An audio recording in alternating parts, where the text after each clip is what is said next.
नमस्कार, स्वराज एक्सप्रेस के खास प्रोग्राम जनता मांगे जवाब में आपका स्वागत है। मैं हूं आपके साथ एसपी त्रिपाठी। कांग्रेस के बाद अब बीजेपी ने भी मध्य प्रदेश में होने वाले 1 लोकसभा और 3 विधानसभा सीटों पर उपचुनाव के लिए अपने उम्मीदवारों के नाम की घोषणा कर दी है।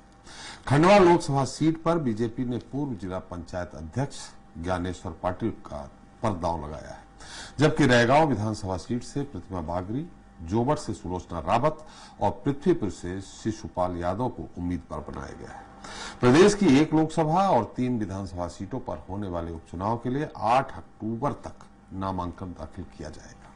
जानकारी के मुताबिक खंडवा लोकसभा सीट पर बीजेपी को उम्मीदवार के नाम पर सहमति बनाने में कड़ी मशक्कत करनी पड़ी। आखिरी समय तक भी बीजेपी ये निर्णय नहीं ले रही थी कि किसको इस सीट से प्रत्याशी के रूप में उतारा जाए। पैनल में इस सीट के लिए ज्ञानेश्वर पाटिल, राजपाल सिंह तोमर, हर सिंह चौहान और अर्चना चिटनीस का नाम दिया गया था। हालांकि प्रदेश संगठन इस सीट से ओबीसी के उम्मीदवार को मैदान में उतारना चाहता था। ऐसे में ज्ञानेश्वर पाटिल का नाम फाइनल किया गया। वहीं पृथ्वीपुर सीट से शिशुपाल सिंह यादव और गणेशी लाल नायक का नाम पैनल में भेजा गया था। इसमें से शिशुपाल यादव के नाम पर दिल्ली में मुहर लगी।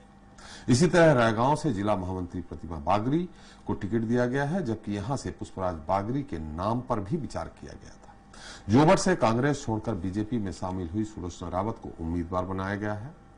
आपको बता दें कि कांग्रेस ने खंडवा लोकसभा सीट से राजनारायण सिंह, रैगांव से कल्पना वर्मा, जोबट से महेश पटेल और पृथ्वीपुर से नितेंद्र सिंह राठौर को टिकट दिया है। नितेंद्र सिंह राठौर पूर्व मंत्री विजेंद्र सिंह राठौर के पुत्र हैं।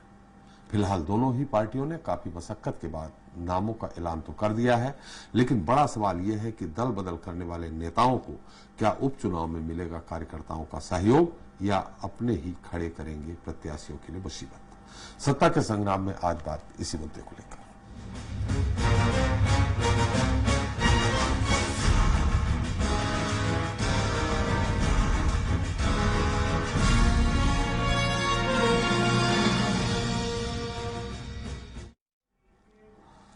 तो मध्य प्रदेश में होने वाले आगामी लोकसभा एवं विधानसभा चुनावों को लेकर दोनों पार्टियों ने कमर कस ली है।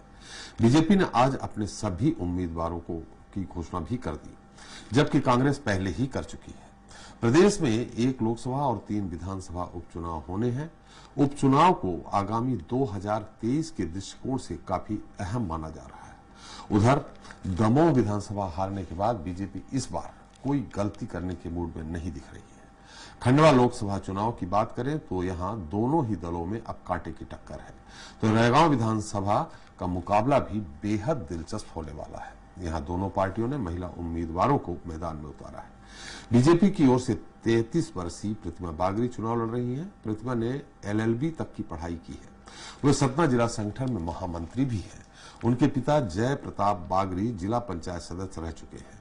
वहीं कांग्रेस ने 35 वर्षीय कल्पना वर्मा को अपना उम्मीदवार बनाया है। कल्पना सतना के वार्ड 2 से जिला पंचायत सदस्य रह चुकी है। पृथ्वीपुर में कांग्रेस ने अपने वरिष्ठ नेता दिवंगत ब्रिजेंद्र सिंह राठौर के बेटे नितेंद्र सिंह राठौर को प्रत्याशी बनाया है। ये सीट उनके पिता की कोरोना की चपेट में आकर मौत होने के कारण रिक्त हुई थी। नितेंद्र के पास पिता की विरासत के साथ ही सहानुभूति भी है। ऐसे में उनकी जीत की संभावना प्रबल हो जाती है। वहीं बीजेपी ने समाजवादी पार्टी से पाला बदलकर आए शिशुपाल सिंह यादव को अपना उम्मीदवार बनाया है। वे 2018 के चुनाव में समाजवादी पार्टी के सिंबल पर 44,000 वोट लाने में कामयाब हुए थे और दूसरे स्थान पर थे। जोबट विधानसभा सीट में आदिवासी वोट निर्णायक माना जा रहा है, पर जय आदिवासी संगठन ने अपना उम्मीदवार उतारकर दोनों पार्टियों के लिए चिंताएं बढ़ा दी है। कांग्रेस ने जोबट में अपने जिलाध्यक्ष महेश पटेल को टिकट दिया है। 51 वर्षीय महेश के पिता भी विधायक रह चुके हैं और भाई वर्तमान में अलीराजपुर से विधायक हैं। बीजेपी ने कांग्रेस से पाला बदलकर आने वाली सुलोचना रावत को मैदान में उतारा है। रावत का परिवार पिछले 50 वर्षों से कांग्रेसी है और कांग्रेस पार्टी से खुद सुलोचना 3 बार विधायक रहने के साथ राज्य मंत्री भी रह चुकी है। ऐसे में बड़ा सवाल यह है कि क्या चुनावी घोषणाओं के दम पर सत्ता पर काबिज भारतीय जनता पार्टी उपचुनाव में दम दिखा पाएगी। आज चर्चा इसी मुद्दे को लेकर करेंगे, लेकिन पहले देख लेते हैं एक रिपोर्ट। नवरात्र के पहले दिन MP उपचुनाव को लेकर बीजेपी ने उम्मीदवारों की सूची जारी कर दी है। खंडवा में बीजेपी ने ज्ञानेश्वर पाटिल पर दांव लगाया। वहीं जोबट से सुलोचना रावत, पृथ्वीपुर से शिशुपाल सिंह यादव और रेगांव से प्रतिमा बाकरी को उम्मीदवार बनाया है। दरअसल बीजेपी ने 2 विधानसभा सीटों पर बाहर से आए लोगों को टिकट दिया है। सुलोचना रावत 3 दिन पहले ही बीजेपी में शामिल हुई थी, उन्हें पार्टी ने टिकट दे दिया है। वहां कांग्रेस से 3 बार विधायक रह चुकी है और पृथ्वीपुर से पार्टी ने शिशुपाल सिंह यादव को टिकट दिया है। वो समाजवादी पार्टी से आए हैं। एमपी से पार्टी नेतृत्व ने कई दावेदारों के नाम भेजे थे, लेकिन उसके बाद भी आधी रात को इस पर दिल्ली में मोहर लगी है। गुरुवार की सुबह सूची जारी की गई है। आइए नजर डालते हैं चुनाव में कौन से मुद्दे प्रभाव डाल सकते हैं। जोबट विधानसभा सीट। जोबट विधानसभा में किसी भी पार्टी का विधायक रहा हो, लेकिन यहाँ एक भ्रष्टाचार बड़ा मुद्दा है। ग्रामीणों का आरोप है कि प्रधानमंत्री आवास योजना की कम रकम यहाँ मिल पाती है। जोबट विधानसभा में सरकारी सोसाइटी में पर्याप्त मात्रा में खाद नहीं मिलने से यूरिया महंगे दामों में खरीदनी पड़ती है। पृथ्वीपुर विधानसभा से। पृथ्वीपुर विधानसभा में प्रधानमंत्री आवास योजना में भ्रष्टाचार एक बड़ा मुद्दा है। भ्रष्टाचार के मामले में सीएम ने कई अधिकारियों को निलंबित भी किया था। उसके बाद भी क्षेत्र में भ्रष्टाचार की शिकायत होती रही है। सिविल हॉस्पिटल प्रमुख मुद्दा रहा है। इस क्षेत्र में इलाज के लिए लोगों को यूपी और दूसरे शहरों में जाना पड़ता है। सीएम ने क्षेत्र में बेहतर स्वास्थ्य सुविधाएं करने का दावा किया था, लेकिन उसके बाद भी हालात जस के तस हैं। इलाके में पलायन, बेरोजगारी, शिक्षा भी प्रमुख मुद्दा रहे। रेगांव विधानसभा सीट। क्षेत्र में कई सालों से मूल समस्या बरगी नहर की है। सिंचाई का कोई भी बड़ा स्थायी साधन इस क्षेत्र में नहीं है, जिसकी मांग पिछले 20 सालों से चली आ रही है। राजनीतिक दलों की घोषणा पत्र में इसे बेहतर करने का जिक्र था, लेकिन ऐसा नहीं हो सका। बहरहाल चुनाव आते हैं, चुनाव जाते हैं, पार्टियां बड़े बड़े दावे करती हैं, पर चुनाव के बाद वादों को भुला देना ही सियासत है। ऐसे में देखने वाली बात ये होगी कि क्या फिर से वादों पर क्षेत्र की जनता एतबार करती है, या फिर जनता दोनों ही बड़े राजनीतिक दलों का 15 बनाम 15 का कार्यकाल तराजू पर तौलकर फैसला करती है। भोपाल से सलमान खान, स्वराज एक्सप्रेस। तो इस मुद्दे पर हमारे साथ मौजूद रहेंगे हमारे जोबट संवाददाता मनीष पाणी, पृथ्वीपुर से हेमंत वर्मा, रेगांव से वरुण शर्मा और विशेष टिप्पणी पे हमारे साथ मौजूद है आशीष दुबे जी। दुबे जी, आपका स्वागत है। साथ ही मौजूद रहेंगे हमारे साथ फोन लाइन पर कांग्रेस और भाजपा के प्रत्याशी भी। सबसे पहले चलेंगे जोबट, जहां मनीष पाणी हमारे साथ हैं। आशीष जी, आपसे टिप्पणी लेंगे, थोड़ा मनीष से बात कर लेते हैं कि क्या स्थिति अब बनेगी। मनीष, सुलोचना रावत जी को टिकट दे दिया गया है बीजेपी से। कांग्रेस से महेश पटेल पहले से ही घोषित हो चुके हैं। जैसा कि बताया जा रहा है, जब जिस दिन सुलोचना रावत जी ने बीजेपी की सदस्यता ली थी, उसी दिन युवा मोर्चा के जो वहां के अध्यक्ष हैं, उन्होंने बगावत की थी और इसके साथ करीब 2-3 दर्जन भाजपा के खांटी कार्यकर्ताओं ने इसका विरोध किया था। इस विरोध का कितना पड़ेगा असर? देखिए सर, जो विरोध सुलोचना रावत को भारतीय जनता पार्टी में ले जाने को लेकर चल रहा था, और आज भारतीय जनता पार्टी ने उन्हें अपना प्रत्याशी घोषित कर दिया। उसके बाद अब सुलोचना रावत लगातार भाजपा नेताओं के घर जाकर संपर्क साधने में लगी है। जो भी नाराजगी थी, उनकी नाराजगी को दूर करने में आज कुछ प्रतिशत उन्हें सफलता मिली है, और जिससे लग रहा है कि जल्द ही भारतीय जनता पार्टी में जो गुटबाजी थी वो खत्म हो जाएगी। लेकिन आज जो कांग्रेस के स्वर्गीय कलावती भूरिया के भतीजे थे दीपक भूरिया, उन्होंने टिकट को लेकर मांग की थी, लेकिन टिकट नहीं मिला। आज उन्होंने अपना नामांकन फॉर्म खरीदा है, और उनका यह कहना है कि स्वर्गीय कलावती भूरिया की जो इच्छाएं थी वो कांग्रेस कमेटी ने कहीं कहीं पूरी नहीं की है, जिसको लेकर उसकी नाराजगी है। जाति का समीकरण देखें सर, यहाँ पे तो स्वर्गीय कलावती भूरिया है, वो भील समझ से आती है, और अभी जो 2 कैंडिडेट है बीजेपी के या कांग्रेस के, दोनों ही भिला लाते हैं, और भील के करीब 30% वोट रहते हैं सर। तो कहीं ना कहीं ये भारतीय जनता पार्टी और कांग्रेस दोनों के लिए तकलीफदायक हुआ। नहीं, बिल्कुल तकलीफदायक होगा, लेकिन जैसा कि आप बता रहे हैं कि दल बदल करके आई सुलोचना रावत में बीजेपी में जो असंतोष है उसको काबू में करने के लिए, उसको कम करने के लिए थोड़ी सफल दिख रही है, तो मैंने कांग्रेस को ज्यादा मुसीबत दिख रही है यहाँ पे। सर, इसमें एक और मुद्दा है कि पिछली बार जो विशाल रावत जी से चुनाव लड़े थे, कहीं ना कहीं उनको निर्दलीय लड़े थे, तो उनको जय संगठन का मतलब सपोर्ट मिला था, और अभी जो वर्तमान में स्थिति है, कहीं ना कहीं जयस का तो पत्ते नहीं खुले, क्योंकि नीतीश अलावा ने जैसे चुनाव लड़ने के लिए इस्तीफा दिया था कलेक्टर को, लेकिन कलेक्टर ने उसे नामंजूर कर दिया। उनका यह कहना है कि आप तो पहले ही एक प्रकरण में निलंबित चल रहे हो, जब तक वो प्रकरण का निराकरण नहीं होगा हम आपका इस्तीफा स्वीकार नहीं करेंगे। तो जिसको लेकर अब जेएस की स्थिति कुछ क्लियर नहीं हो पाई है सर, कि वो कांग्रेस को फिर से सपोर्ट बताइए, करेगी किसका या और इस्तीफा, कोई किसका प्रत्याशी। इस्तीफा मनीष? इस्तीफा सर, कैसे? ये नीतीश अलावा अलावा खुद जो चुनाव जेएस लड़ना के चाह रहे थे, क्या कर रहे हैं आप? हाँ, वो चुनाव लड़ना चाहते थे सर, नीतीश अलावा, जिसका निलंबन अभी हुआ था, जो नेमावर की घटना वगैरह में जिन्होंने, उनका वीडियो सोशल मीडिया पर जमकर वायरल हुआ था, जिसके बाद जोबट एसडीएम ने इन्हें निलंबित कर दिया था। और एक बड़ा प्रदर्शन जोबट एसडीएम कार्यालय का कलेक्टर और एसपी के खिलाफ हुआ था, जय संगठन ने करा था। करीब 2.5 घंटे तक यहाँ पर प्रदर्शन चलता रहा, और जिसके बाद से अभी जो जय संगठन है, उनका कहना है कि हम, हमारी ओर से प्रत्याशी नीतीश अलावा रहेगा, लेकिन उनका इस्तीफा स्वीकार नहीं कर रहे हैं सर। अगर इस्तीफा स्वीकार करते हैं तो कहीं ना कहीं से भारतीय जनता पार्टी को फायदा हो सकता है, कांग्रेस को नुकसान हो सकता है, अगर सर जेएस से कोई कैंडिडेट चुनाव लड़ता है। तो चलिए आशीष जय, मेरे साथ कांग्रेस प्रत्याशी महेश पटेल जी भी है। महेश जी, आपका बहुत बहुत स्वागत है स्वराज एक्सप्रेस में। मेरी आवाज सुनाई पड़ रही है? बहुत बहुत धन्यवाद भैया।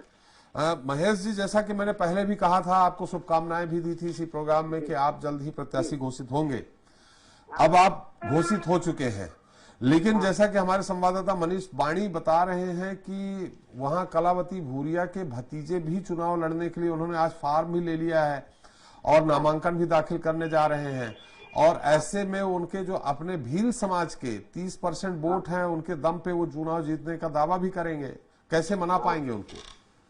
ये बिल्कुल हमारा वो कांग्रेस का कलावती का भतीजा और कांग्रेस का है, और बिल्कुल वो उसको मान जाएगा और वो चुनाव नहीं लड़ेगा वो निर्दलीय। चलिए, वो चुनाव नहीं लड़ेंगे। उधर सुलोचना रावत जी, पिछली बार उनके बेटे लड़े थे और वो दूसरे पोजीशन में थे। हाँ, तो सुलोचना रावत जी जब निर्दलीय चुनाव लड़ी थी, जो कि उसे कांग्रेस से कोई फर्क नहीं पड़ा और वहाँ पे कांग्रेस विजय हुई थी, लेकिन मात्र 2000 से बीजेपी हारी थी। तो बीजेपी के वोट और सुलोचना जी के व्यक्तिगत वोट जो निर्दलीय थे, जो 32,000 करीब 31,000 वोट लिए थे, तो वो दोनों मिल जाते हैं, बहुत अंतर हो जाता है। जब विधानसभा चुनाव था, जब हमारे कांग्रेसी कुछ चले गए थे, तो इसके कारण इनको 31,000 वोट मिले थे। और फिर इसके बाद हमने लोकसभा चुनाव में वहाँ पे जोबट विधानसभा में 18,000 की लीड ली, और कांग्रेस अभी भी कम से कम 20 से 25,000 वोटों से जीतेगी। चलिए आशीष जी, आपको कोई सवाल करना? अगर वहां पे इस तरह से कांग्रेस का तो एक वोट बैंक वहां पर है, लेकिन अगर ये बंटवारा होगा जैसे भील और भिलाला का जो बता रहे हैं, तो उसमें बीजेपी कोई भील भिलाला में कोई अंतर नहीं है। अच्छा। भील और भिलाला एक समान है और एक साथ रहते हैं और एक साथ खाना खाते हैं। ये अच्छा। कोई भ्रमित कर रहा है, लेकिन ये कोई भील भिलाला वाले में कोई बात नहीं है। अच्छा, जयस का वहां पे क्या प्रभाव? एक मिनट आशीष जी, सुलोचना जी भी हमारे साथ जुड़ गई हैं, बीजेपी प्रत्याशी। सुलोचना जी, एसपी त्रिपाठी बोल रहा हूँ स्वराज एक्सप्रेस से। आपको मेरी आवाज आ रही? हाँ, आ रही है। आपका बहुत बहुत स्वागत है सुलोचना जी। महेश पटेल जी भी हैं, आप जो कांग्रेस से आपके खिलाफ चुनाव लड़ रहे हैं, वो उनसे भी मैंने बात की, वो अभी फोन पे जुड़े हुए हैं।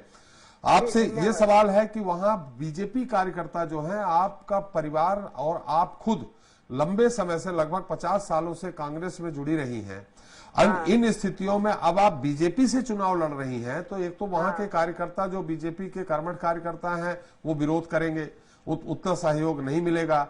क्या कांग्रेस के कार्यकर्ता भी आपके साथ कुछ गए हैं? ऐसे में आप चुनाव जीतने का कैसे वादा कर पाएंगी? हमारे परिवार ने 50 साल तक, मेरे ससुर जी 6-7 बार विधायक रहे और 3 बार मैं भी रही। मेरा जोबट विधानसभा क्षेत्र एक मेरा परिवार जैसा विधानसभा है, क्योंकि हमारा जोबट विधानसभा क्षेत्र बहुत शांति प्रिय क्षेत्र है और हमने हमेशा हमारे जोबट के लिए विकास किया, काम किया। और अभी हमारे मुख्यमंत्री जी की योजनाएं, हमारे आदरणीय प्रधानमंत्री की जो योजनाएं, जो विकास का काम हो रहा है, उसको देखते हुए हम लोग यहाँ पर आए हैं। जी नहीं, तो बीजेपी में चूंकि आप अभी कांग्रेस से बीजेपी में आई हैं, तो भीतरघात की संभावना बढ़ जाती है। नहीं बढ़ेगी। हमारे भारतीय जनता पार्टी के कार्यकर्ता इतना कर्मठ है कि वो एक एक बूथ की और एक एक फैले की और हर वार्डों की उन्होंने एक प्लानिंग बना ली, अपना काम करना। 2 महीने से हमारे कार्यकर्ता लगे हुए हैं, हर जगह काम कर रहे हैं और हर जगह मेहनत करके हमारी पार्टी को, भाजपा को भारी मतों से जिताएंगे। ऐसे बीजेपी के सिद्धांतों से आप प्रभावित होकर के बीजेपी में आई हैं कि आपको विधायक बनना था इसलिए फिर से? नहीं ना, मेरे को कोई विधायक नहीं बनना था। मेरे को तो हमारे आदरणीय प्रधानमंत्री जी के जो विकास के कार्य चल रहे हैं, जैसे आयुष्मान भारत, हमारा जितने भी नल जल योजनाएं हमारी महिलाओं के लिए, हमारे खाद्यान्न की योजना बनाई है, 1 रुपये किलो गेहूं चावल देने की, नमक देने की, ऐसी सराहनीय योजनाएं चल रही है। तो उसको देखते हुए हम यहाँ पर आए और हमारे आदिवासी गरीब भाइयों को इसकी योजना का लाभ मिलेगा। जी सुलोचना जी, आप बिल्कुल दावा करती हैं कि आप चुनाव जीत ही रही हैं, और जीत रही हैं तो कितने मतों से आपका अंदाज है जीतेंगी? मैं वैसे तो 60-70 हजार से जीतूंगी मैं, क्योंकि हम जी जी महेश जी, आपने सुना सुलोचना जी कह रही 60-70 हजार मतों से जीतेंगी? जी जी जी। हेलो, हाँ महेश जी, आपको आवाज आ रही? हाँ बिल्कुल सुना है। 60-70 से कांग्रेस यहाँ 25 से 30 हजार वोटों से जीतेगी और कांग्रेस भारी मतों से, क्योंकि कांग्रेस कार्यकर्ता में इतना उत्साह है कि स्वर्गीय कलावती भूरिया के सपने अधूरे, तो वहाँ हमारे कार्यकर्ता ने एक संकल्प कर लिया कि हम वहाँ भारी मतों से जीतेंगे। और भारतीय जनता पार्टी ने पहले ही सर्वे करवा चुकी है और वहाँ हार दिख रही है उनको। चलिए, हमारे साथ महेश जी, सुलोचना जी, हमारे साथ वरिष्ठ पत्रकार आशीष दुबे जी। आशीष जी, किससे सवाल करना आपको? मैं पूछना चाह रहा हूँ सुलोचना जी कि आप जब बीजेपी आपने ज्वाइन की थी तो आप काफी भावुक हो गई थी, कुछ आपने कहा था कि मैं कांग्रेस से बहुत परेशान हूँ। तो किससे परेशानी थी? कांग्रेस में क्या आपको अचानक जो मोहभंग हुआ, वो क्या वजह रही? सुलोचना जी, आवाज आ रही है आपको? लगता है उनका फोन कट गया है। महेश जी, अगर कलावती भूरिया के भतीजे नहीं मानते हैं और चुनाव लड़ते हैं, फिर क्या करेंगे? तो भी हम तो पूरी कांग्रेस तैयार है और बिल्कुल अच्छे वोटों से कांग्रेस जीतेगी, लेकिन वो नहीं लड़ेंगे। हम उनको बिल्कुल मनाने की कोशिश जारी है और मान जाएंगे पूरे। हमारे वरिष्ठ नेता कांतिलाल जी भूरिया, प्रदेश अध्यक्ष विक्रांत भूरिया, उनके परिवार की बात है, वो सब बैठ के, कांग्रेस के परिवार है, बैठ के सब समझ जाएगा वो। चलिए आशीष जी, महेश जी से आप सवाल करना चाह रहे थे। तो वहाँ पे जय संगठन का एक प्रभाव की बात होती है, वो क्या असर डालता है चुनाव पर? जय संगठन एक सामाजिक संगठन है। हाँ हेलो, हाँ जी जी, जय संगठन एक सामाजिक संगठन है, हमारा आदिवासी समाज का संगठन है। और उसमें अगर कोई, मतलब अभी तक तो कोई हमारे सामने कोई नहीं आया कि हम चुनाव लड़ेंगे, ये लड़ेंगे, लेकिन अभी तक कोई आया नहीं। चलिए, अभी तो आ सकते हैं, अभी तो समय है जी। चलिए, कुल मिला के आपके साथ जो सुलोचना जी जब बीजेपी में आई हैं, तो बीजेपी के वहां बहुत सारे कार्यकर्ता, वहां विरोध भी देखने को मिला है। ये इन बीजेपी के कार्यकर्ताओं ने आपसे संपर्क किया क्या, या आपने उनसे संपर्क किया क्या कि आपके साथ आए? सुलोचना रावत जब से बीजेपी में गए, उससे कार्यकर्ता पूरे नर्वस है। जो जितने कांग्रेस बीजेपी के दावेदार थे, वो भी अपने घर पे बैठे हुए हैं, सिर्फ ऊपरी मन पे वो उधर उधर घूम रहे हैं। सुलोचना रावत अभी अकेली पड़ी हुई भारतीय जनता पार्टी। सुलोचना जी, कुछ शिवराज जी की योजनाओं पे बता रही हैं कि उन योजनाओं को लेकर के उनके साथ बीजेपी के कार्यकर्ता और मतदाता साथ आएंगे, उन योजनाओं से प्रभावित होकर चुनाव जीतेगी। जी जी, ऐसा सुलोचना जी कह रही हैं। मध्य प्रदेश में सरकार बीजेपी की है। सुलोचना रावत जी से पूछो कि ये 6 बार इनके परिवार के एमएलए रहे जी और मंत्री रही जी, तो वहाँ पे सबसे पहले के ना शिक्षा की क्या हाल है, हाँ स्वास्थ्य के क्या हाल है। जी, मुख्यमंत्री से भी पूछो कि कठिवाड़ा में रोड के क्या हाल है, बिजली के क्या हाल है जी। आपकी बात, रोजगार नहीं मिल रहा, बेरोजगार लोग घूम रहे। तो ये कौन से बात कर रहे कि ये हमने विकास किया है? आज आके आप देखोगे ना, वहाँ पे कठिवाड़ा, भाबरा, विजयगढ़, जोबट, आज अलीराजपुर जिले में कम से कम 523 स्कूल बने, उप स्वास्थ्य केंद्र करीब पूरे, एक डॉक्टर नहीं, नर्स नहीं। कोरोना काल में हमारे आदिवासी भाई हजारों लोग मर गए। तो जब वहाँ ये शिवराज और सुलोचना रावत जी कहाँ थे? जी जी जी जी बिल्कुल। आशीष जी, आपको कोई और सवाल करना? नहीं ये तो ठीक है, लेकिन जैसे उन्होंने कहा केंद्र की योजनाओं की बात है, तो आपके यहाँ पर जो मौजूदा महंगाई और इन सब चीजों का जो एक जो चीजें, उसका क्या असर है आपके यहाँ? जी, ये जो महंगाई और जो जिस तरह की मुद्दे हैं आम जनता से छूते हैं, उसका वहां पर क्या प्रभाव है आपके यहाँ? वो कैसा आकलन किया आपने? बहुत परेशान है, हमारे किसान परेशान है। आज किसान कम से कम 120 रुपए 140 रुपए आज सोयाबीन खरीद के डाला। आज किसानों की हालत खराब है। आज सोयाबीन आज 40 में 50 रुपए ये सरकार ले रही है जी। अच्छा, आपका मुख्य मुद्दा क्या रहेगा? किस मुद्दे के भरोसे आप जनता के बीच में जाएंगे महेश जी? हाँ, मैं मुख्य मुद्दा हमारा रोजगार, बेरोजगार और महंगाई और स्वास्थ्य और शिक्षा को लेकर जाएंगे हम। तो ऐसे में सरकार बीजेपी की है, तो स्वास्थ्य और शिक्षा की मांग आप वहां कैसे पूरी कर पाएंगे? आप विपक्ष के विधायक रहेंगे तो बिल्कुल वहाँ आवाज उठाएंगे, विधानसभा में आवाज उठाएंगे। और हमारे जो शिक्षा जो आज तक भर्ती नहीं 15 साल तक, जो यहाँ पर में कई जो बच्चे पास हुए उनका वही भर्ती कर दे तो हमारे शिक्षा सुधर जाएगी 523 स्कूल में जी। और स्वास्थ्य में ना डॉक्टर है, ना कोई नर्स है, कोई नहीं है जी। जयस अगर चुनाव लड़ती है तब आपकी लड़ाई बीजेपी से होगी कि जयस से होगी? हमारी लड़ाई बीजेपी से रहेगी। तो मतलब जयस आपका लगता है कि आपका समर्थन करेगी? जी बिल्कुल। आपके अलावा जी से बात हुई क्या? जी, हम सब साथ में, सब लोग, पूरे परिवार के लोग, हमारा समाज है, हमारा पूरा वो समाज सेवी लोग है, समाज सेवी कर रहे सभी का। चलिए, बहुत बहुत धन्यवाद महेश जी, आपका हमारे साथ जुड़े। हमारी शुभकामनाएं हैं आपके साथ। आशीष जी, आपको कोई सवाल तो नहीं करना महेश जी से? चलिए महेश जी, बहुत शुभकामनाएं आपको। जैसे मैंने आपको कहा था, आप प्रत्याशी जल्द घोषित होने वाले हैं, तो आगे की भी मेरी शुभकामनाएं आप स्वीकार करें। बहुत बहुत धन्यवाद आपका।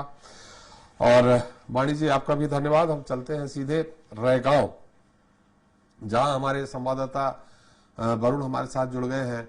वरुण, रैगांव का चुनाव बड़ा रोचक मोड़ पे आ गया है। जैसा कि जानकारी आपने दी कि जो पूर्व मंत्री और वहां के तत्कालीन विधायक जुगल किशोर बागड़ी जी के बेटे पुष्पराज बागड़ी, जिनको लग रहा था कि उनको ही टिकट दिया जाएगा, वो निर्दलीय मैदान में उतरने के लिए ताल ठोक चुके हैं।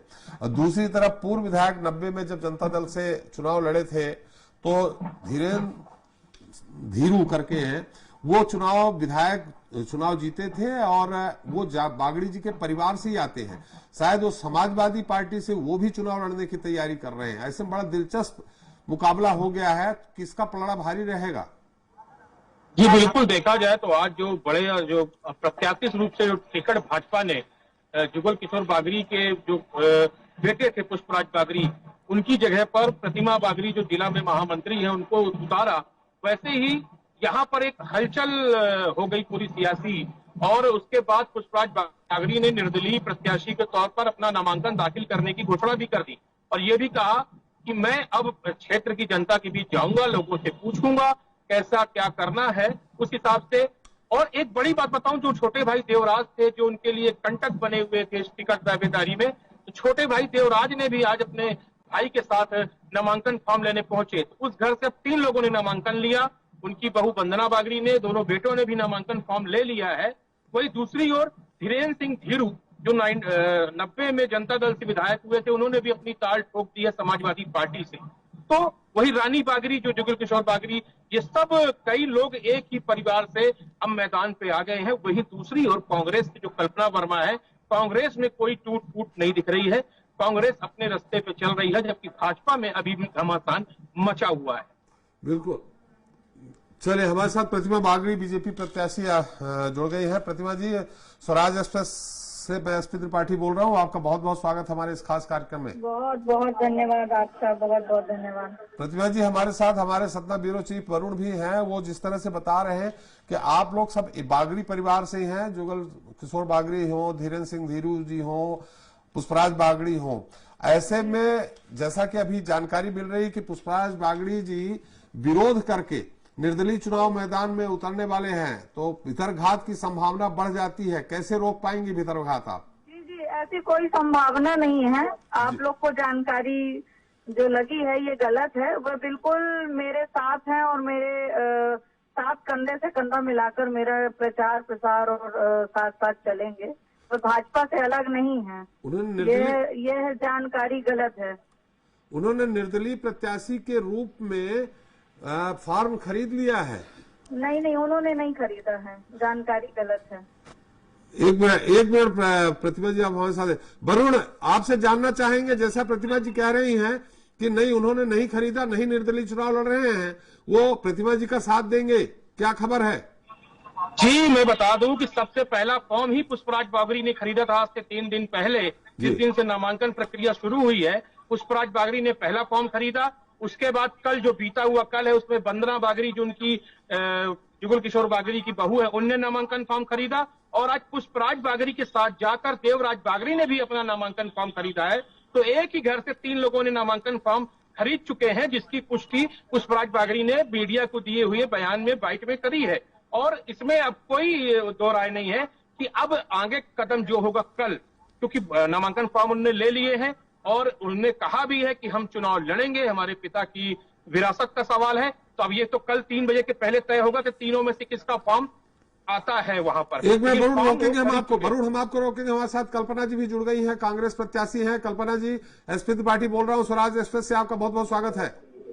जी भाई साहब, प्रणाम जी, बहुत बहुत धन्यवाद जी। कल्पना जी, हमारे साथ प्रतिभा बागरी जी भी जुड़ी हुई हैं, वो आपकी आवाज सुन रही हैं। कल्पना जी, बागरी परिवार का वहां लंबे समय से प्रभाव रहा है, और दूसरी बात, मध्य प्रदेश में बीजेपी की सरकार है। ऐसे में माना जाता है कि उपचुनाव जिसकी सरकार रहती है वो जीतता है। आपके साथ क्या मुद्दे हैं और किस आधार पे आप जीत का दावा करेंगी जनता से के बीच में?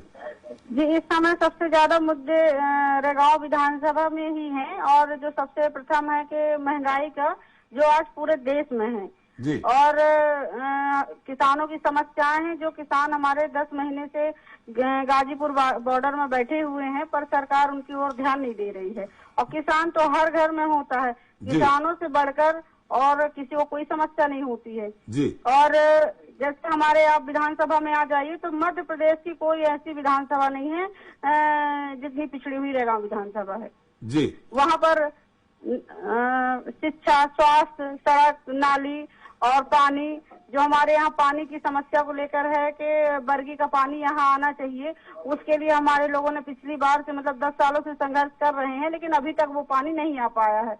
और महिला उत्पीड़न, बच्चे कुपोषित, ये सब चीजों को लेकर हमारे मुद्दे रहेंगे। कल्पना जी, पिछला चुनाव जुगल जी से आप हारी थी शायद, जी, और 17-18 हजार के मतों से अंतर से हारी थी। इस मतों के अंतर को कैसा पूरा कर पाएंगी?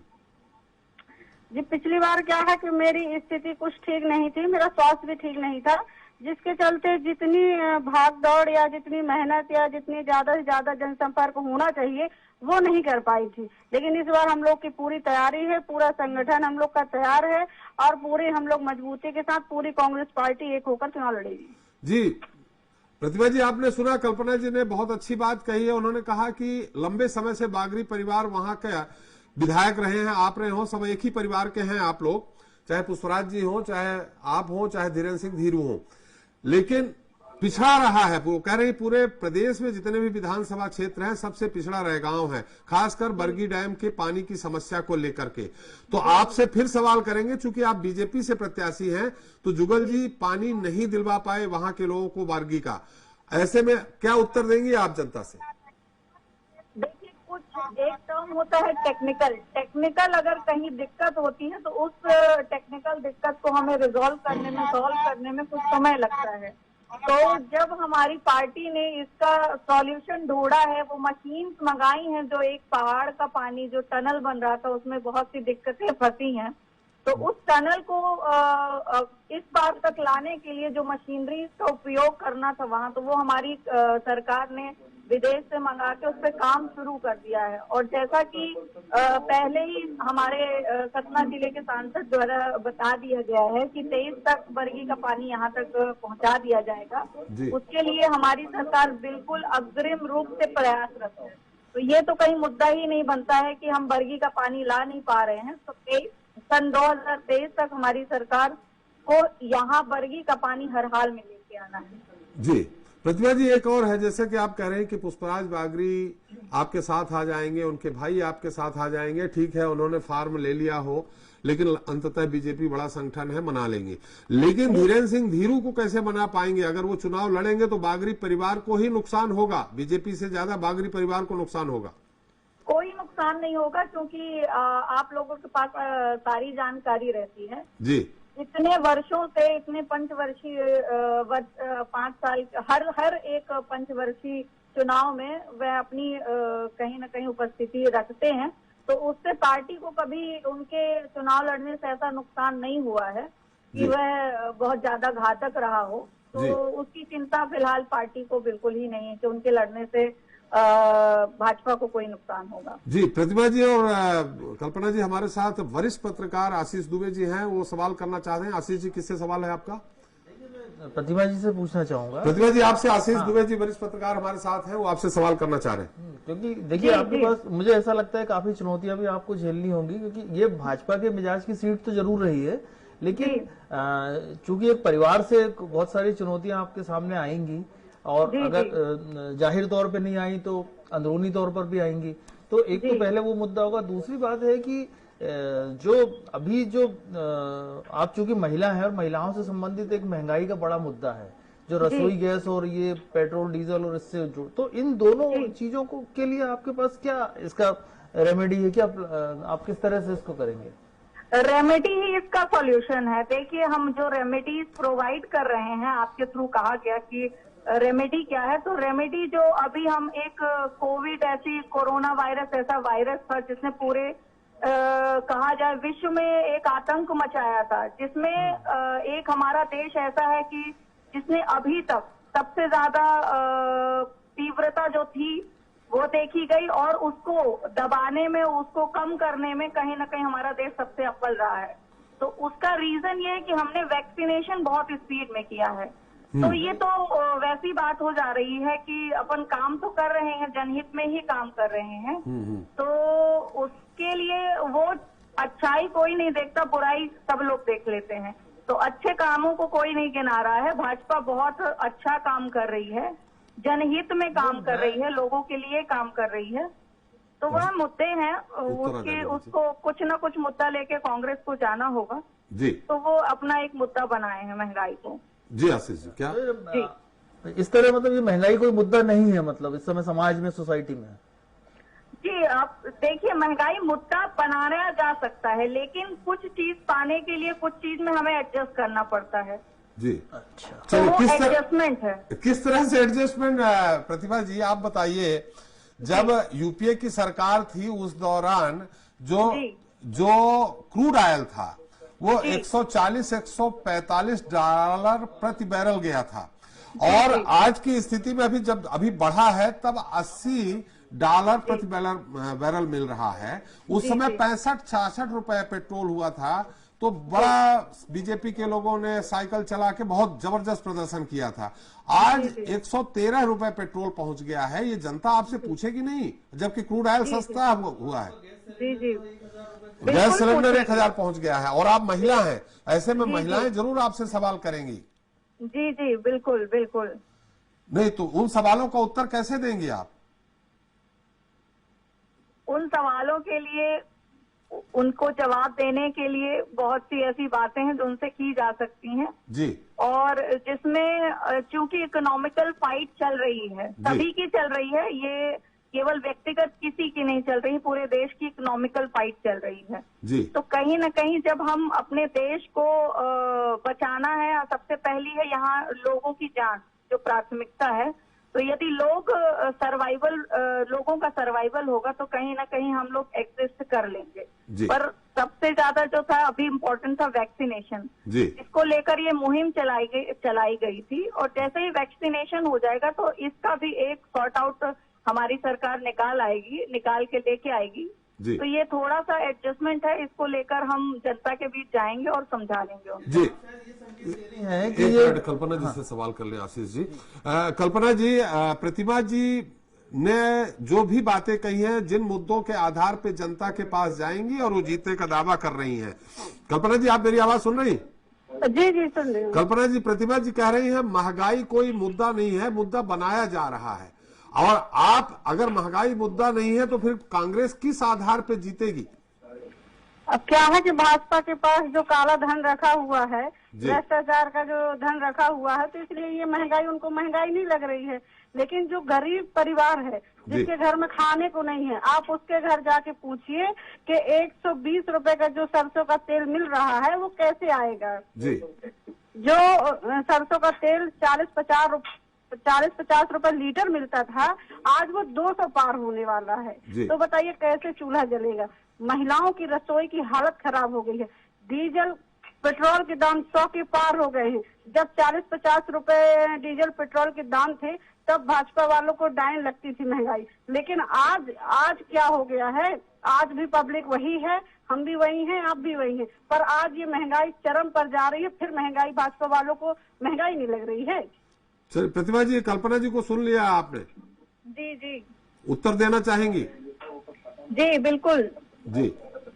महंगाई लग रही है, लेकिन कांग्रेस के जब यहाँ पे हमारी कांग्रेस की भी सरकार इनकी आई थी, कल्पना जी की, और उन्होंने एक ही घोषणा की थी, किसान के कर्ज माफ की, जिसको वो पूर्ण करने में लगभग असफल रही है, जिसके कारण उनकी सरकार गिर गई।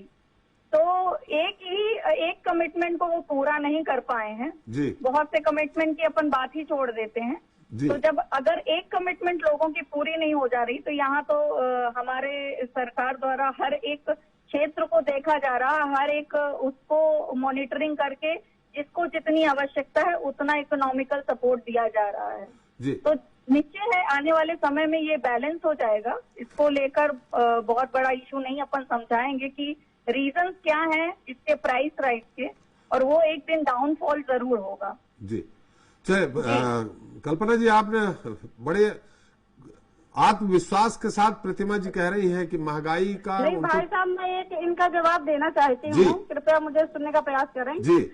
क्या है कि जब 70 साल कांग्रेस की सरकार थी और 15 महीने कांग्रेस की सरकार थी, 15 महीने में कांग्रेस ने किसानों का कर्ज माफ किया है। 2 लाख का वादा किया था, उसमें से कम 1.5 लाख रुपए, 1 लाख रुपए माफ किया है, 1 लाख होने वाला था, उसके पहले ही सरकार चली गई। और जो 70 साल कांग्रेस की सरकार थी, तो उन्होंने देश के लिए खून बहाया, पसीना बहाया है और देश के लिए बहुत कुछ बनाया है। जो हमारा देश दिवालिया हो गया था, उसके पास बैलेंस बचा के रखा था।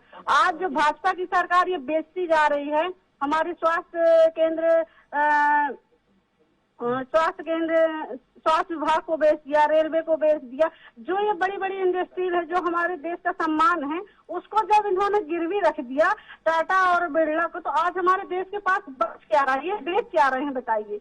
जब कांग्रेस ने बनाया है तब ना ये बेच रहे हैं, ये तो कैसे बेच रहे हैं बताइए। जी प्रतिभा जी।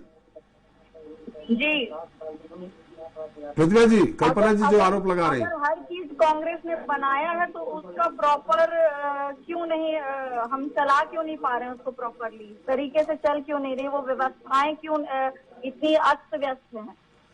जो व्यवस्थाएं, भाई साहब मैं कहना चाहती हूँ, सुन रहे हैं आप मुझे क्या? जी जी बिल्कुल सुन रहे हैं। जी, मैं ये कहना चाहती हूँ कि जो व्यवस्थाएं जो 15 साल पहले जिस हिसाब से चल रही थी और अच्छे तरीके से चल रही थी, आज वो व्यवस्थाएं, अर्थव्यवस्था हर एक व्यक्ति की बिगड़ी हुई है। जी। और जिस तरीके से जैसे प्रतिमा जी बोल रही हैं कि प्रॉपर चल रही हैं, तो प्रॉपर कौन सी व्यवस्थाएं चल रही हैं?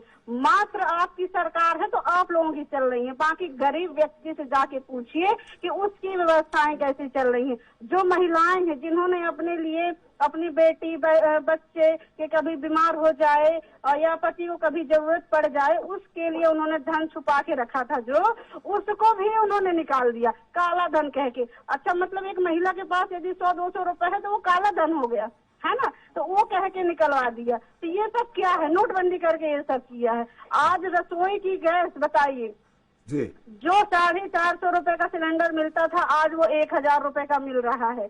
अब वो महिलाएं कैसे खाना बनाएंगी? आपने उज्ज्वला योजना लोगों को फ्री में दी, लेकिन उसकी सब्सिडी नहीं दी। आज वो बेचारे जो अब उनको गैस की आदत पड़ गई है, तो जो व्यक्ति एक वक्त का खाना नहीं खा पा रहा है, वो 1000 का सिलेंडर कैसे भरवाएगा बताइए। जी चलिए प्रतिमा जी आप उत्तर दे दीजिए, फिर हम जाएंगे निवाड़ी। जी प्रतिमा जी। क्योंकि पहले तो कांग्रेस की जब सरकार थी अपने केंद्र शासन में, तो जो क्या कहते हैं आज की डेट में हमारे पीएम आवास मिल रहे हैं, इतनी भारी मात्रा में मिल रहे हैं। उज्ज्वला योजना, ये योजनाएं उनके द्वारा क्यों नहीं लाई गई?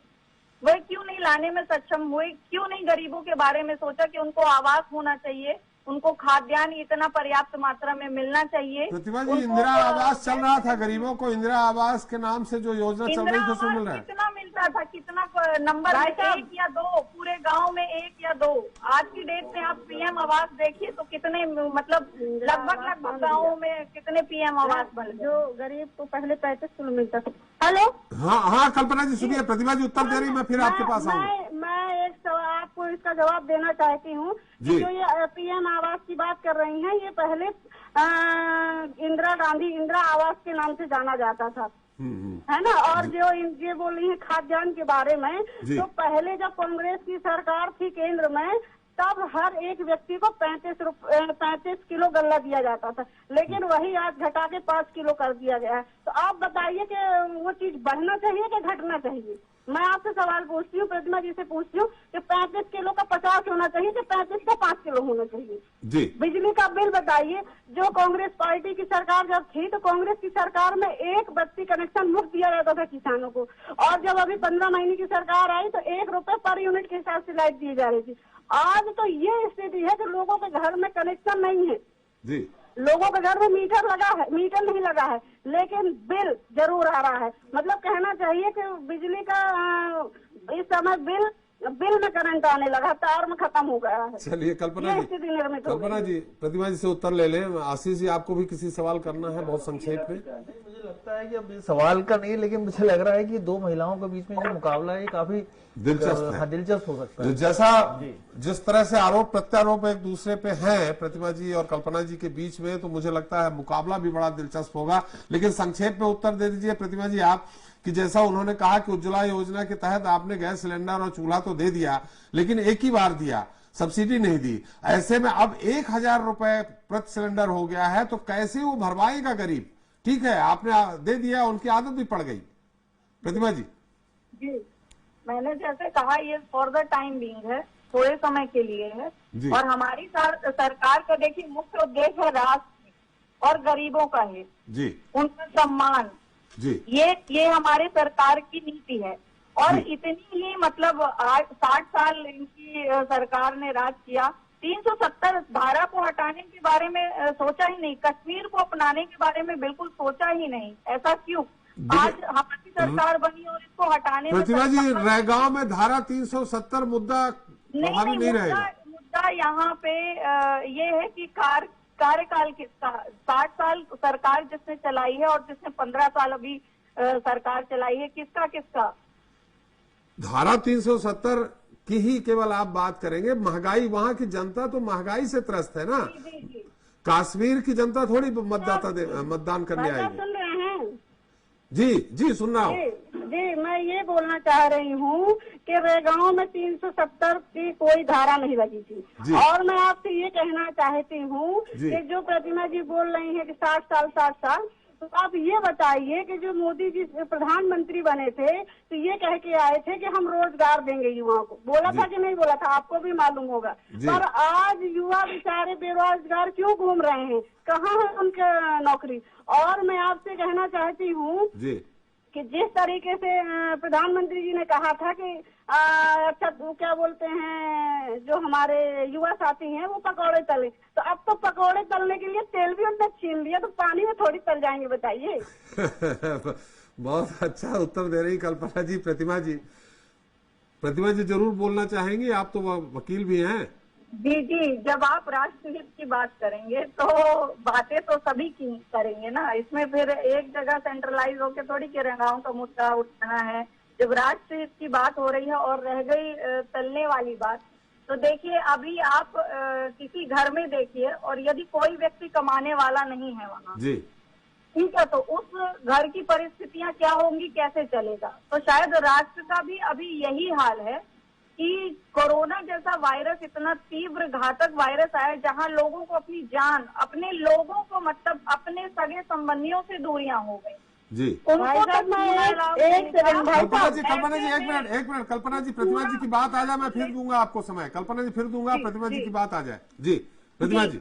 ऐसे समय में हमारे देश हित के लिए जो सबसे ज्यादा महत्वपूर्ण कदम था वो था लॉकडाउन। और लॉकडाउन उसी तरह आप मानिए जिस तरह अगर किसी व्यक्ति का ऐसा घर है जहां कमाने वाला कोई नहीं है तो वह व्यक्ति कैसे चलेगा। अब पूरा जब राष्ट्र बंद है तो कैसे ही वहां पैसा आएगा, कहाँ से इनकम आएगा, कहाँ से क्या आएगा और कहाँ से सरकार आपके हित के बारे में सोचेगी। पर हमारी सरकार किसी तरह 2 साल का समय बहुत समय होता है जी। 2 साल में 2 अटैक हुए हैं वायरस के और उसको कहीं न कहीं संभालने में हमारी सरकार सफल रही है, लोगों को बचाने में सफल रही है। 2 साल नहीं बोलिए प्रतिभा जी, 7 साल हो गए मोदी जी को। नहीं, कोरोना वायरस के लिए महंगाई भी है। कल्पना जी मैं आऊंगा आपके पास, कल्पना जी मैं आऊंगा, प्रतिभा जी की बात आ जाए। 30 रुपए पेट्रोल नहीं था 2 साल पहले जी। ये अर्थव्यवस्था जितनी अव्यवस्थित हुई है उसका कारण ही यही है। मैं जैसे आपको कह रही हूँ कि किसी घर में यदि कोई कमाने वाला व्यक्ति नहीं है तो वहाँ की अर्थव्यवस्था हिल जाती है। सेम वही हालत अभी हमारे देश की थी, जिसको अभी हमारे प्रधानमंत्री जी ने संभाला है और कहीं न कहीं सबका घर चूल्हा चल रहा है। ऐसा नहीं है कि कोई भूखा मर रहा है, उनको राशन दिया जा रहा है, खाद्यान्न भी बांटे गए हैं। इन्होंने इतने कोविड के समय में एक व्यक्ति इनका कार्यकर्ता जनहित के लिए निकला नहीं। पर अगर भाजपा के कार्यकर्ताओं की बात करें, भाजपा के नेताओं की बात करें तो खाद्यान्न भी बांटे हैं, लोगों की चप्पल जूते तक पहनाए हैं, उनको भोजन व्यवस्था दी है, उनके घर गए हैं, उनका इलाज करवाने में सहयोग किया है, उनको अस्पताल ले जाने में, उनको उनकी अंतिम संस्कार तक में किया है। तो भाजपा का वह कार्यकर्ता था जिसने अपनी जान की फिक्र बिना किए हुए और डटा रहा है और लड़ा है। और उस समय कांग्रेस का एक कार्यकर्ता आपको रोड में लोगों की मदद करते नहीं दिखा। प्रतिभा जी, बागड़ी में कितने भाजपा के कार्यकर्ताओं ने कितना खाद्यान्न बांटा है रैगांव में? रैगांव की बात करिए प्रतिभा जी, रैगांव में कितना बांटा है? देखिए, अब पर्टिकुलर एरिया वाइज करें तो हर एक मंडल में बटा है, क्योंकि हमारा विधानसभा 4 मंडलों में बटा है, तो जिसकी जितनी क्षमता थी, अब इसमें कोई कैलकुलेशन नहीं किया गया है अभी हम लोगों द्वारा, लेकिन अगर आप कह रहे हैं तो इसका कैलकुलेशन करके मैं आपको डाटा जरूर उपलब्ध कराऊंगी कि कितना खाद्यान्न बांटा गया है, कितनी अन्य वस्तुएं बांटी गई हैं। चलिए कल्पना जी, प्रतिभा जी की बात आपने सुन ली है, कितनी व्यवस्था रही है कोरोना के दौरान वहाँ? जी, मैं कहना चाहती हूँ कि प्रतिमा जी ने जो बात कही कोविड वाली, तो ये कोविड आया ही क्यों बताइए? कोविड तो लाने वाले ही प्रधानमंत्री जी हैं। राहुल गांधी जी ने फरवरी में बोल दिया था कि ट्रंप आएगा, और जब ट्रंप आया उसी के चलते कोविड आया। और कोविड के दौरान आप भी जानते हैं कि परिस्थिति कितनी गंभीर थी, लोगों के पास खाने के लिए खाना नहीं था और सांस लेने के लिए ऑक्सीजन नहीं मिल रही थी। और ऑक्सीजन हर यदि जिले के प्रमुख जो मुख्यालय है और जो हमारे विधानसभाओं के मुख्यालय है, यदि वहां पर ऑक्सीजन प्लांट लगाए गए होते तो ये सारी समस्याएं हो सकता था काफी हद तक मैनेज हो जाती। लेकिन कल्पना जी, इतना जल्दी ऑक्सीजन प्लांट नहीं लग जाता है जैसा आप कह रही हैं। 2 साल का अंतर बहुत होता है भाई साहब जी। 7 साल हो गया, 7 साल तो सरकार है भाजपा की, और उसके बाद क्या बोलते हैं 2 साल का समय। एक बार ठीक है, हमने मान लिया कि एक बार इतना जल्दी व्यवस्था नहीं होती, लेकिन जब 1 साल पहले ही वार्निंग दे दी गई थी कि सेकेंड वेव आएगी, तो सेकेंड वेव के लिए क्या भाजपा ने सेकेंड वेव के लिए क्या सरकार ने तैयारी करी? अभी कहा गया कि थर्ड वेव भी आएगी, तो मैं सेकंड छोड़िए, फर्स्ट छोड़िए, मैं थर्ड के लिए पूछती हूँ कि क्या सरकार ने तैयारी करी है? और राशन देने की बात जो कर रहे हैं, तो राशन कब दिया गया है? आप भी जानते हैं कि रैगांव में उपचुनाव होने वाला है, तो रैगांव में सड़ा हुआ अनाज जो जिसकी प्रधानमंत्री जी और मुख्यमंत्री जी की उसमें फोटो का प्रचार करने के लिए थैला में फोटो चिपका के, जो कि कांग्रेस ने कभी नहीं किया, क्योंकि देने वाला कभी गाता नहीं है, पर मोदी जी तो अपने नाम का प्रचार करवाने के लिए झोला देके सड़ा हुआ अनाज भर के दे रहे हैं। चलिए कल्पना जी, प्रतिभा जी, हम आप दोनों लोगों की, मुझे जरूर रहेगांव एक बार आशीष जी जाना पड़ेगा। जबरदस्त दो महिलाओं के बीच में बड़ी जबरदस्त कांटे की टक्कर। भाई साहब, मैं आपसे कहना चाहती हूँ कि आप रेगांव जरूर आइए और रेगांव का विकास जरूर देखिए कि कितने सारे गड्ढे, कितने सारी नालियाँ और किस तरह की सड़कें हैं। बस गाड़ी बचा के जाइएगा कि कहीं गाड़ी फंस न जाए, क्योंकि मेरी गाड़ी भी एक दिन फंस गई थी, 4 घंटे लगे थे निकलने में। इतना विकास हुआ है। आज महिलाओं के लिए शिक्षा नहीं है, और कहना चाहिए स्वास्थ्य के लिए डॉक्टर तक एक भी नहीं है, तहसील एक भी नहीं है। जब कांग्रेस की सरकार आई तब 1 जनवरी को हमारे माननीय मुख्यमंत्री कमलनाथ जी ने तुरंत 1 जनवरी को क्या बोलते हैं घोषणा करी थी और तुरंत कार्यालय की ओपनिंग हुई थी और तहसील खुल गई थी। इतनी छोटी सी विधानसभा है, उसमें भी एक छोटा सा ही तहसील मिला। मतलब नगर पंचायत भी है तो बहुत छोटी सी है। जो नगर पंचायत का एरिया है उसको भी नहीं नगर पंचायत बनाया जा पा रहा। और आज घोषणाएं की जा रही हैं। माननीय मुख्यमंत्री जी हमारे यहाँ आ चुके हैं 3-4 बार। शिवराज सिंह जी की बात कर रही हूँ मैं, और उन्हीं का ही कहना है कि जो CM राय स्कूल है केवल एक ब्लॉक में 1 मिलेगा, लेकिन अभी आए तो उन्होंने पंजीरी जैसा बांट दिया। जहाँ जहाँ सभा हुई है वहाँ CM राय स्कूल दे दी। आज बताइए, जो नल जल योजना है 30 सालों से क्यों नहीं सुधरवाई गई, आज सुधरवाई जा रही। ट्रांसफार्मर आज लग रहे, पहले क्यों नहीं लग रहे थे। मतलब आज तो कुछ दिनों में रहेगा तो जिला ही हो जाएगा। अभी अधिसूचना नहीं जारी होती तो जिला क्या संभाग रहेगा बन जाता, क्योंकि चुनाव है। चुनाव खत्म, सब खत्म। अभी गले की पर्ची मिल रही है, अभी चुनाव तक मिलेंगी, चुनाव के बाद वो भी सब फर्जी हो जाएगा। तो जो भी माननीय मुख्यमंत्री की घोषणाएं करते हैं, क्योंकि घोषणा देर मुख्यमंत्री हैं, तो उनका घोषणा करना। चलिए कल्पना जी, बड़ा धारा प्रवाह है, आपने आरोप लगाया है। निश्चित तौर पे मैं जैसा आशीष जी, बहुत दिलचस्प चुनाव होने वाला है और रेगांव जरूर देखूंगा। और जो भी हमारे दोनों लोग शुभकामनाएं हैं, जो भी जीत के आएगा तो लगता है विधानसभा में बड़ा जबरदस्त परफॉर्मेंस रहेगा। बहुत बहुत धन्यवाद प्रतिभा जी आपका, कल्पना जी आपका। और हम एक को तो नहीं, दोनों लोगों को ही शुभकामनाएं दे सकते हैं। निश्चित तौर पे हमारे प्रोग्राम को भी आपने काफी लोकप्रिय बना दिया। बहुत बहुत धन्यवाद आप दोनों लोगों का हमारे साथ चर्चा में जुड़ने के लिए। आशीष जी, नहीं लगता आपको कि जबरदस्त चुनाव होना है वहाँ रेगांव में? चुनाव है, चारों में पहला एक ही सीट है और मुझे लग रहा है कि चुनाव बहुत अच्छा होगा और ये बेसिक मुद्दों पे होगा, ये उम्मीद की जा सकती है। जी क्या आशीष जी? बेसिक मुद्दों पे चुनाव होगा, क्योंकि 2 महिलाएं हैं तो मतदाता भी उन्हें बेसिक मुद्दों पे ला सकते हैं, जो उनकी रोज की चीजों से जुड़ी हुई चीजें हैं। और लगता है ये चुनाव वाकई में अच्छा होगा। और चूंकि हालांकि ये सीट भाजपा के मिजाज की रही है पहले, लेकिन ये से पूछ लेते हैं ना कि क्या स्थिति बनेगी। वरुण, क्या स्थिति? तो बहुत जबरदस्त है। तर्क वितर्क कुतर्क सब सामने देखने को मिले, वाद प्रतिवाद सब। और बहुत कम कुछ ही महिला ने लीडर ऐसी होती है जिनमें पूरा आरोप। हमें तो विशुद्ध रूप से कल्पना जी एक घरेलू महिला दिख रही थी, लेकिन वो कहीं से भी जवाब देने या आरोप लगाने में पीछे नहीं रही। क्या लग रहा है अब आपको वहां बागरी जाति के, बागरी कास्ट कितना प्रभावी है? और कल्पना वर्मा जी हैं, वो उनके जात के कितने लोग हैं? ठाकुर मतदाता के लगभग कितने हैं? ब्राह्मण है कितने हैं? कौन डिसाइडिंग होगा? ये आप थोड़ा सा इसमें संक्षेप में प्रकाश डालिए। जी, मैं बता दूं कि सबसे जो निर्णायक भूमिका पे ब्राह्मण मतदाता रहता है, उसके बाद चौधरी वोटर्स हैं, फिर कुशवाहा वोटर्स है और बागरी भी एक संख्या में है। लेकिन जो ब्राह्मण होता है वो पूरा किंग मेकर की भूमिका में आते हैं। और जब ब्राह्मण ठाकुर एक साथ जिस पार्टी के साथ चले जाते हैं, उस पार्टी की विजय सुनिश्चित होती है। और यही मामला जुगल किशोर बागरी के साथ हमेशा रहा है कि ठाकुर और ब्राह्मणों ने उसको बहुतायत वोट दिए हैं जुगल किशोर बागरी को। तो इस वजह से वो लगातार वहां पर अपने कब्जे में सीट उन्होंने की रखी थी। वहीं दूसरी ओर इस बार जो पहली बार भाजपा से प्रत्याशी जो है महिला कैंडिडेट आई है, और कल्पना वर्मा को चूंकि एक चुनाव लड़ने का अनुभव भी है, तो क्षेत्र में अब क्षेत्र को समझने भी लगी। वहीं प्रतिमा बागरी पे भी उनके जो माता पिता हैं वो जिला पंचायत के सदस्य इन्हीं वार्डों से रह चुके हैं, रहगांव क्षेत्र के ही वार्डों से। तो वो भी अपने क्षेत्र की राजनीति को अच्छी तरह से जानती हैं, पढ़ी लिखी हैं। तो कुल मिलाकर जो पूरा चुनाव होगा, जैसा आशीष जी ने कहा कि वो स्थानीय मुद्दों पर होगा, बहुत ही रोचक चुनाव होगा। और फिलहाल अभी कुछ भी कह पाना, इस पर जल्दीबाजी होगी। लेकिन सबसे अधिक निर्णायक ब्राह्मण ठाकुर वोटर होंगे, खास करके सवर्ण वोट ही यहाँ की दिशा और दशा तय करेगा। वरुण, आशुष जी कुछ कहना चाह रहे हैं? ये पूछना चाह रहा था कि वहां पर कांग्रेस के लिए उषा चौधरी का भी नाम काफी आगे था और बीएसपी से विधायक भी रही है, बीएसपी से विधायक रही है, उन्हें टिकट नहीं मिला है। और दूसरी बात यह है कि ऐसा बताया गया कि सर्वे में उनका नाम ऊपर था और टिकट कल्पना वर्मा का, तो क्या इक्वेशन बनेंगे ऐसे में?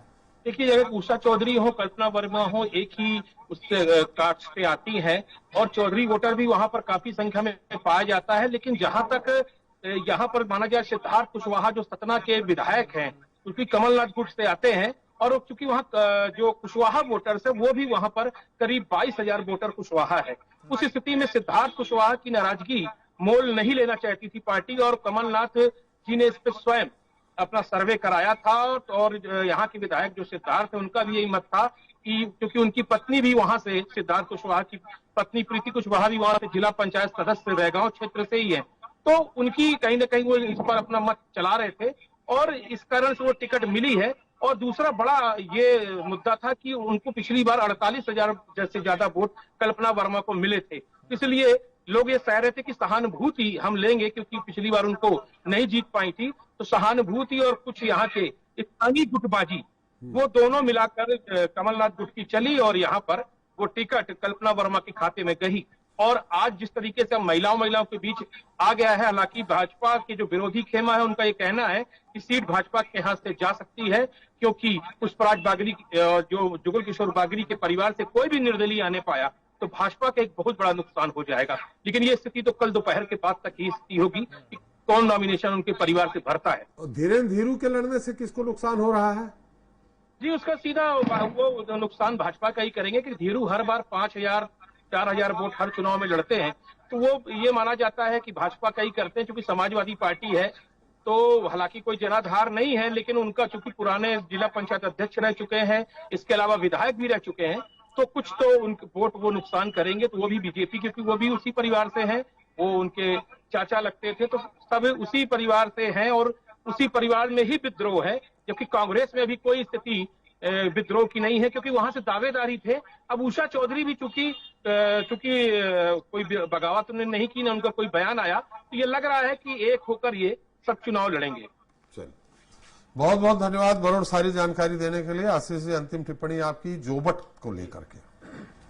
देखिए, जोबट का जो मेरे को सीन ऐसा नजर आता है कि जोबट के जो मतदाता है वो थोड़ा सा कांग्रेस के मिजाज के हैं, वो जो एक बेल्ट है वहां का, तो वो एक कांग्रेस को वहां पर एक फायदा मिल सकता है। सुलोचना रावत कांग्रेस के कितने वोट प्रभावित कर पाएंगी, इसमें थोड़ी मुझे शंका है कि बहुत ज्यादा ये स्थितियां वहां नहीं बन सकती।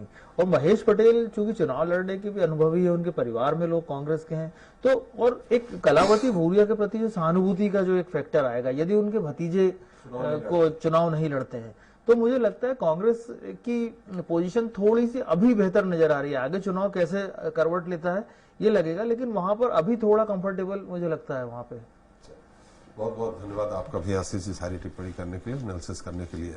तो मध्य प्रदेश में सत्ता का सेमीफाइनल कहे जाने वाले उपचुनाव में दोनों ही दलों ने सीटों पर परचम लहराने के लिए पूरी ताकत झोंक दी है।